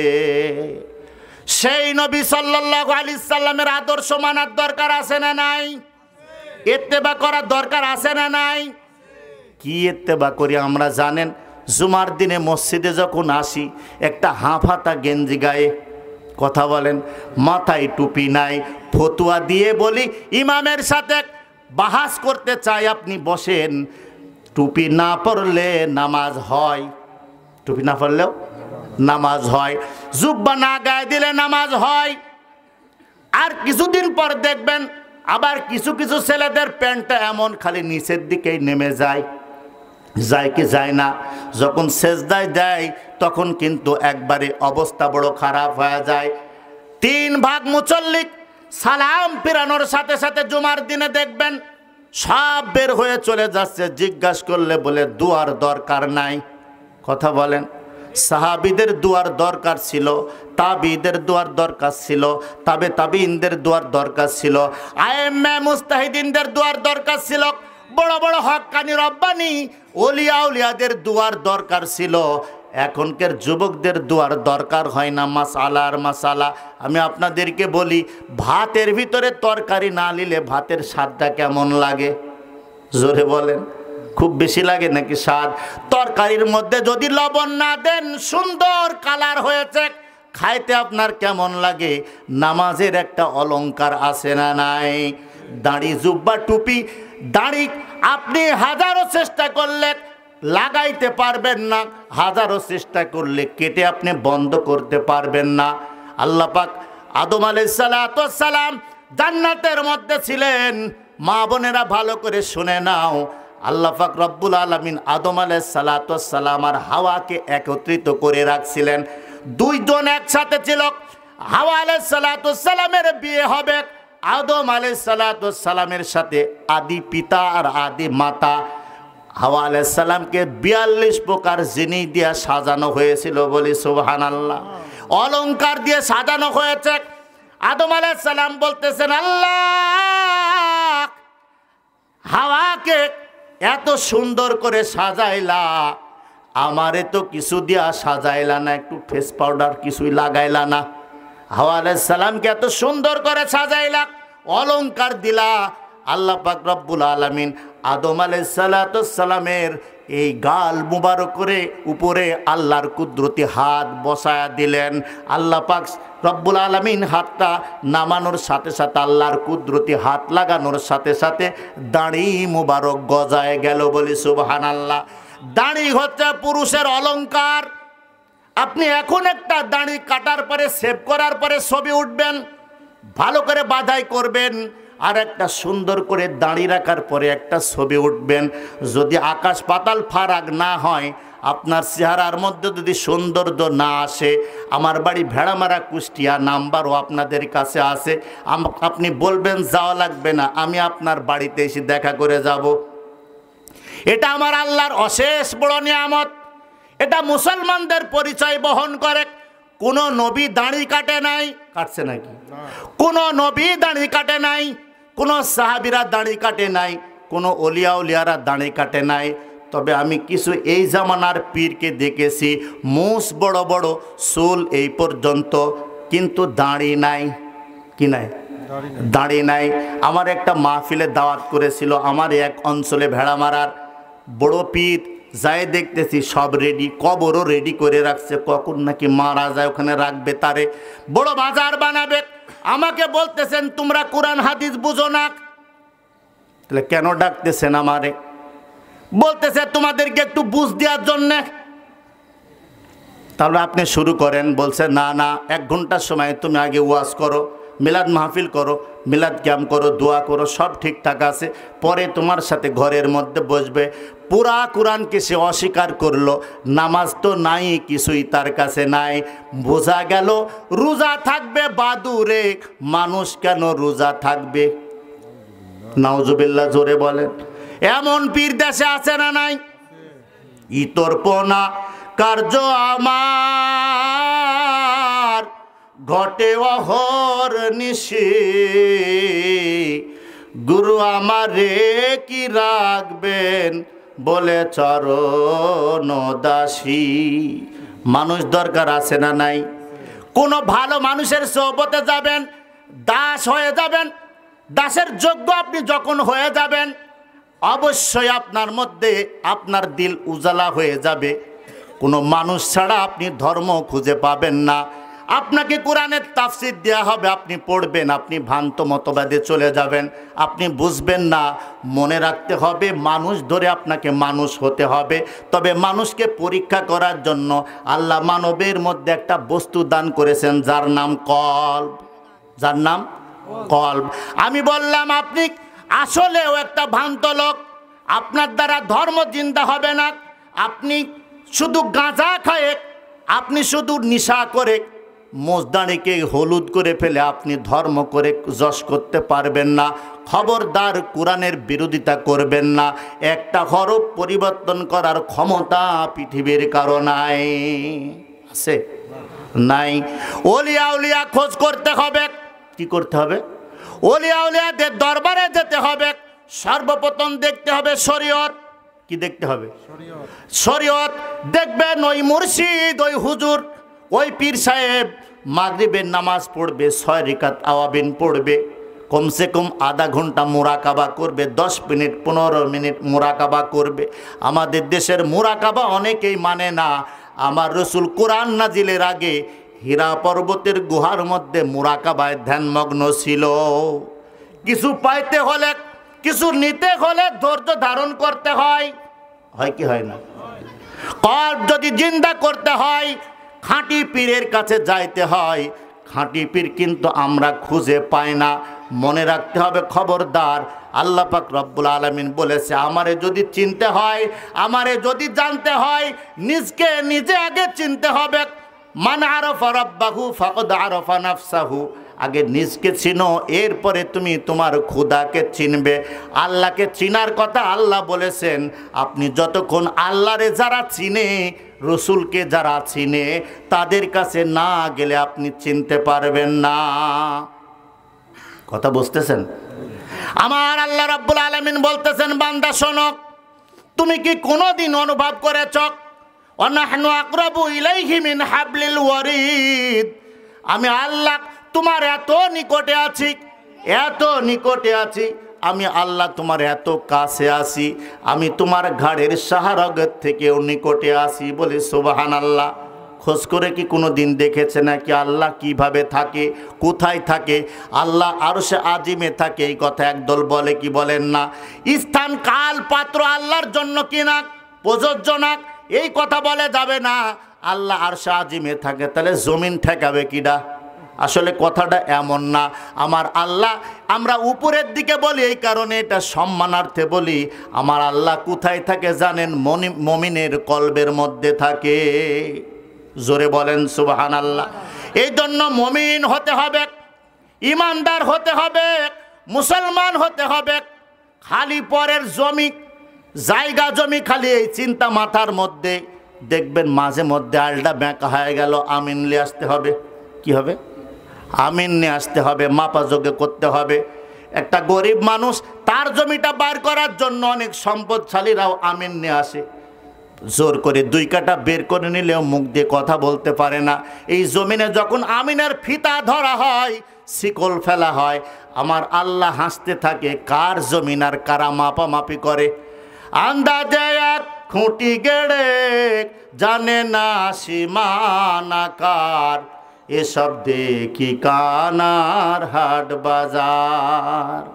কার সীমানা কোথায় আপনি মাপতেছেন? এত সম্পদ কি হবে? জমি রাইলে কি ফসল বেশি হয় নাকি? মাঠে যায় দেখবেন আগের মতো আর আল নাই, কোদাল ঘাড়েই থাকে, শুধু কাটতেই থাকে। খবরদার, পরের জমি পরের জায়গা কি করো না, হরণ করো না, পারে যেতে পারবা না। কারোর জমি জায়গার থেকে দূরে থাকবেন, নিজেকে মনে রাখবেন, ও 8 কাটা বেশি খাক, আমার বেশি খাওয়ার দরকার নাই, আমার আল্লাহ বড় খুশি হবে। বলে সুবহানাল্লাহ। এক হাতের পরিবর্তে জমিনের মধ্যে আল্লাহ পাক বরকত দান করবেন। এটা আমার আল্লাহ বলে, রিজিকের মালিক আমি আল্লাহ। ভালো মানুষের সোহবতে যাওয়ার দরকার আছে না নাই? ভালো করে মনে রাখবেন, আমার নবী সাল্লাল্লাহু আলাইহি সাল্লাম সাহাবীদেরকে নিয়ে এভাবে আলোচনা করতেন আর বলতেন, সাহাবীরা খবরদার, খবরদার, রোজা নামাজ হজ যাকাত এইগুলো আমার আল্লাহর হক, খবরদার বান্দার হক নষ্ট করবা না। বান্দার হক কি করা যাবে না? নষ্ট করা যাবে না। আপনি একটা গোটা মসজিদ একাই বানায় দিলেন, কিন্তু বোনদেরকে এক কাটাও দেন নাই। বলছেন বাবাকে ডাক্তার বাড়ি দিয়ে গেছেন, ফাঁকি দিয়ে বলতেছেন টিপসই দাও, ডাক্তার বলেছে নাইলে তোমার চিকিৎসা করবে না। সব জমিগুলো ভোগ করতেছেন আপনি, বোনগুলো বাবার কবরের পাশে এসে কান্না করতেছেন, বাবা একটা কাটাও জমি দিলা না, সব বড় সন্তানটা, সব ছেলে সন্তানটারে দিয়া দিলা, কপালে বড় ঘাঁটি, নামাজ পড়েছেন 10 ওয়াক্ত, জাহান্নাম ছাড়া উপায় নাই। আপনি হাদিস খুলেন, বড় বড় মুফতি মুহাদ্দিসের কাছে যান, কখনো কোনো অবস্থায় পারবেন না। আমার নবী সাল্লাল্লাহু আলাইহি সাল্লাম বলেছেন, শোনো, বাবারে যদি কবর থেকে বাঁচাতে চাও, যদি বাবা হক নষ্ট করে, তোমরা জীবন্ত সন্তানগুলো, জীবিত যারা আছো, তারা ওই ফুবুর অংশগুলো তোমরা কি করো, তোমরা নিজে নিজে দিয়ে দাও, ঋণ পরিশোধ করে দাও, বাবার দেওয়া ঋণ পরিশোধ করো। আল্লাহ চায় তো তোমার বাবার কবরটা আল্লাহ নাজাতের ব্যবস্থা করে দিবে। কিন্তু সন্তানরা আবার আরও বকিল, ফুবুদেরকে তো দেখতেও যায় না, এরম আছে না নাই, দেখতে যায় না। এটা এই জমিনের এমন একটা কারিশমা, কি বলবেন, সম্পদের লোভে পড়ে আমরা এত মিথ্যা, এত কিছু করতেছি, অথচ মসজিদে আমরা আসি, নামাজ পড়ি। আমি নামাজীদেরকে সম্পর্কে বলে, আমি কোরআনুল কারিমের আয়াতে কারিমা তেলাওয়াত করেছি, ওই আয়াতের কারিমাগুলো আমি একটু আপনাদেরকে বলি। হাসরের মাঠ যেদিন কায়েম হবে, মানুষগুলো জাহান্নামের গেটের দিকে লাইন দিবে। কি করবে? জাহান্নামের গেটের দিকে লাইন দিবে, কাতার দিবে। কোরআনুল কারীমের মধ্যে আল্লাহ পাক বলতেছেন, মা সালাকাকুম ফি সাকর। ওই জাহান্নামের গেটে মালিক ফেরেশতা দাঁড়ায় থাকবে। কি ফেরেশতা?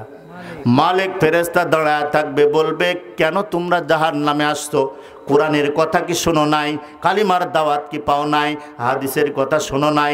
নবী রসুল গিয়েছিল, সাহাবারা ছিল, তাবিঈ ছিল, তাবেঈনরা ছিল, মুহাদ্দিসিন, আইম্মা, মুজতাহিদিন, ওলি আউলিয়া, গাউস কুতুবরা ছিল, ধর্ম প্রচারকরা ছিল।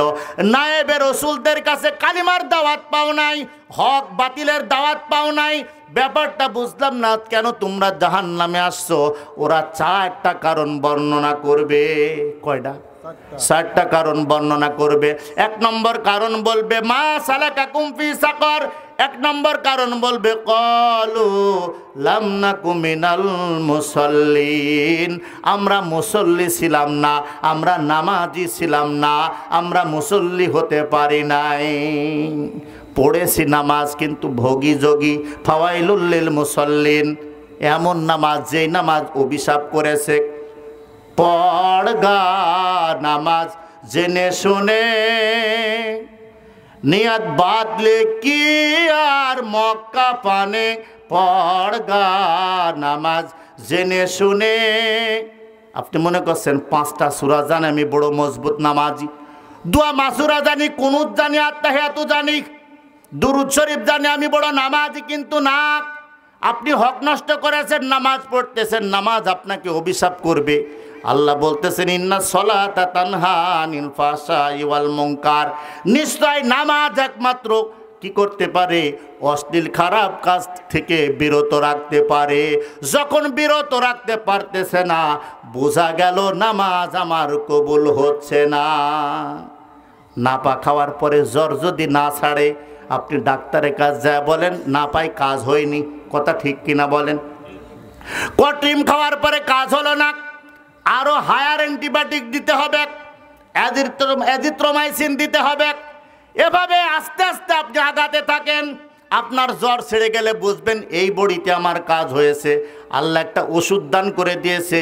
নামাজ কবুল হওয়ার শর্তটা এমন, নামাজ কবুল হওয়ার শর্ত বোঝা যাবে যখন আপনি পাপ কাজ থেকে দূরে থাকতে থাকবেন। যখন পাপ কাজ আপনার থেকে হবে না, আপনি কথা বলবেন তো সত্য বলবেন। আমরা এখন কথা বলি তো মিথ্যা বলি। জোরে বলেন, কথা বলি তো মিথ্যা বলি। কথায় কথায় মিথ্যা কথা, এটা মুনাফিকদের আলামত। এই কাজ করা যাবে না। আর কি করা যাবে না? আমানতের খিয়ানত করা যাবে না। কথা বোঝেন, আমানতের খিয়ানত করা যাবে না। আর কি করা যাবে না, বাবা মার সাথে খারাপ ব্যবহার করা যাবে না। এভাবে অনেকগুলো পয়েন্ট আছে। দাওয়াত দিলে কবুল করতে হবে, খবরদার। অনেক সময় দাওয়াত দিলে মিথ্যা ধোঁকা দিয়ে আমরা যাই না।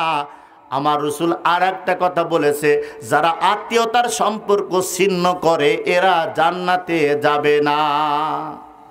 কথা বুঝতেছেন? এইগুলো আপনাদের আদায় করতে হবে। মিফতাহুল জান্নাতিস সালাত, সালাত হচ্ছে জান্নাতের চাবি। প্রত্যেক মানুষকে আল্লাহ পাক চাবি দান করেছে। এখন পাপ পঙ্কিলতার থেকে দূরে থাকতে হবে, নামাজ পড়তে হবে, হক হালাল বুঝতে হবে। এটা আপনি যতটুকু পারেন সম্ভব চলতে হবে। আমি আপনি 100% চলতে পারবো না, কথা ঠিক আছে, কিন্তু মনে রাখতে হবে আপনি চেষ্টা কতটুকু করতেছেন। নৌকার ফুটো আছে না নাই? আছে।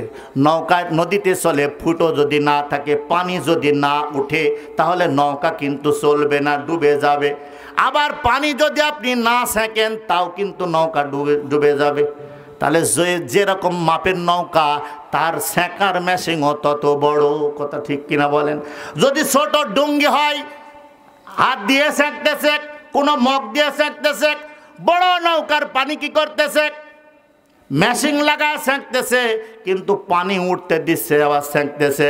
আমরা কি করতেছি? গুনাহ করতেছি, কিন্তু মাপ চাচ্ছি না। না না, আল্লাহ বলতেছেন, বান্দারে গুনাহ করেছো, আমার কাছে মাপ চাও, আমি আল্লাহ জীবনের গুনাহগুলো মাফ করে দিব। একটু দুরূদ পড়ি, আল্লাহুম্মা সাল্লি আলা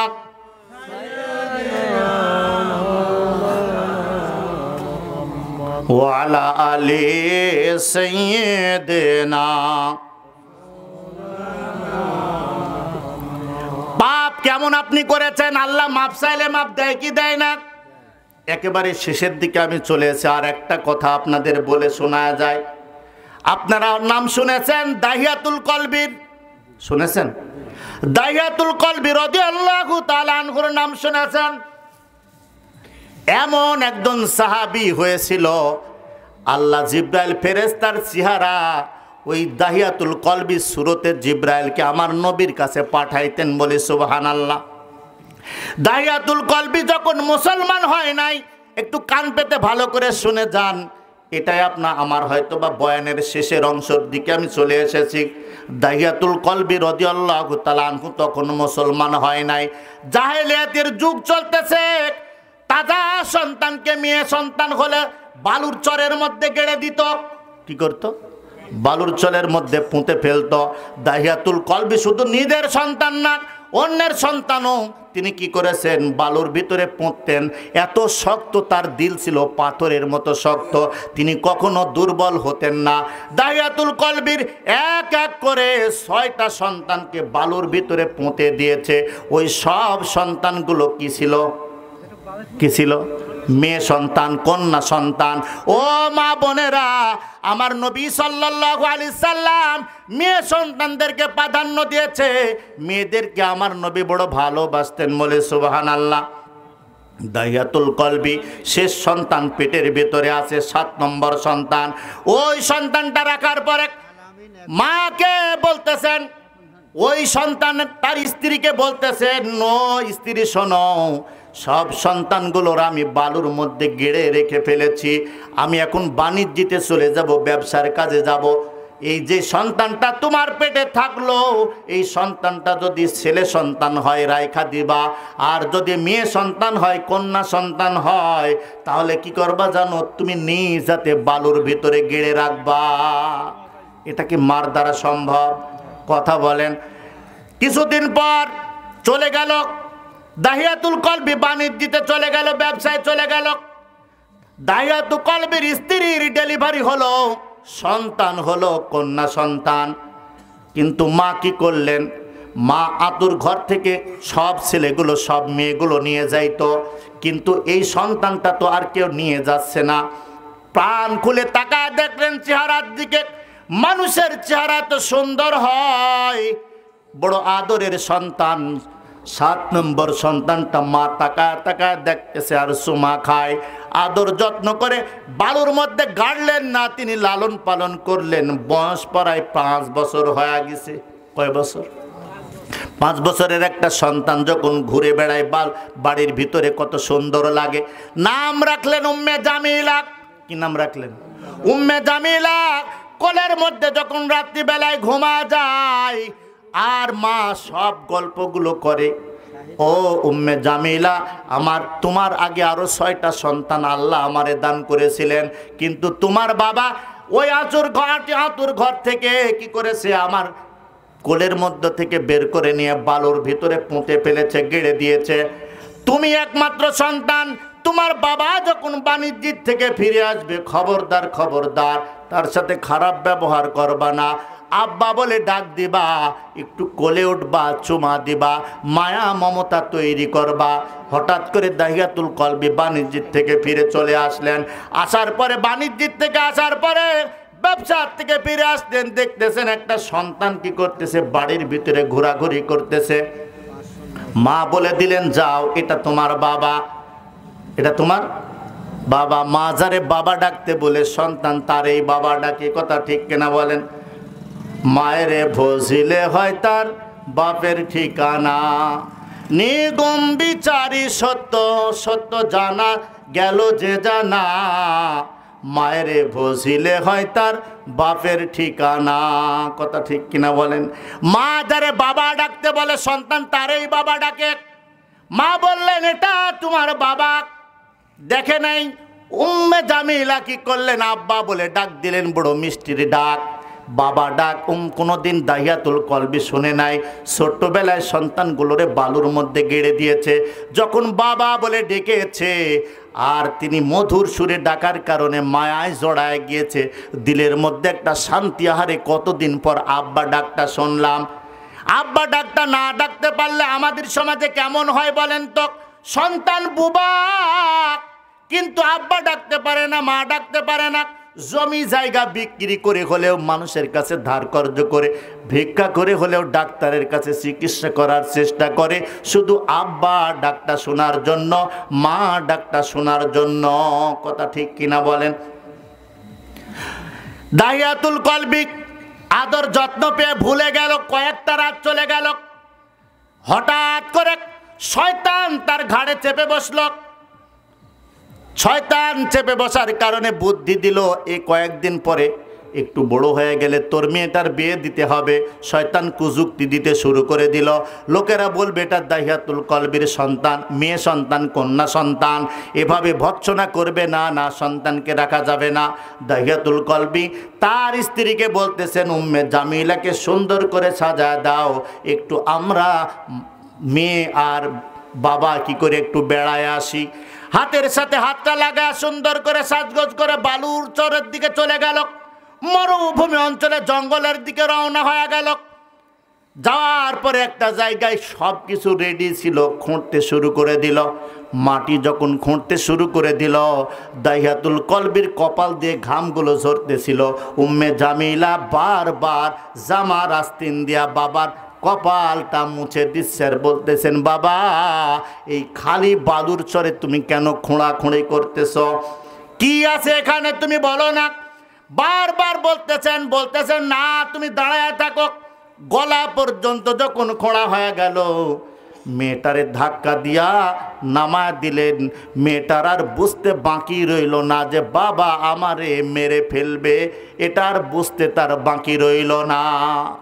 মার কাছ থেকে শোনা গল্পগুলো দিলের মধ্যে ধারণা করতে লাগলো। মেয়েটা বলতেছেন, বাবা শোনো, তোমারে আর কোনোদিন বাবা বলে ডাকবো না। আমি তোমারে বাবা বলে ডাকলে তুমি প্রেস্টিজ মনে করো।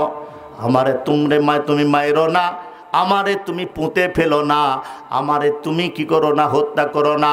এই জঙ্গলের মধ্যে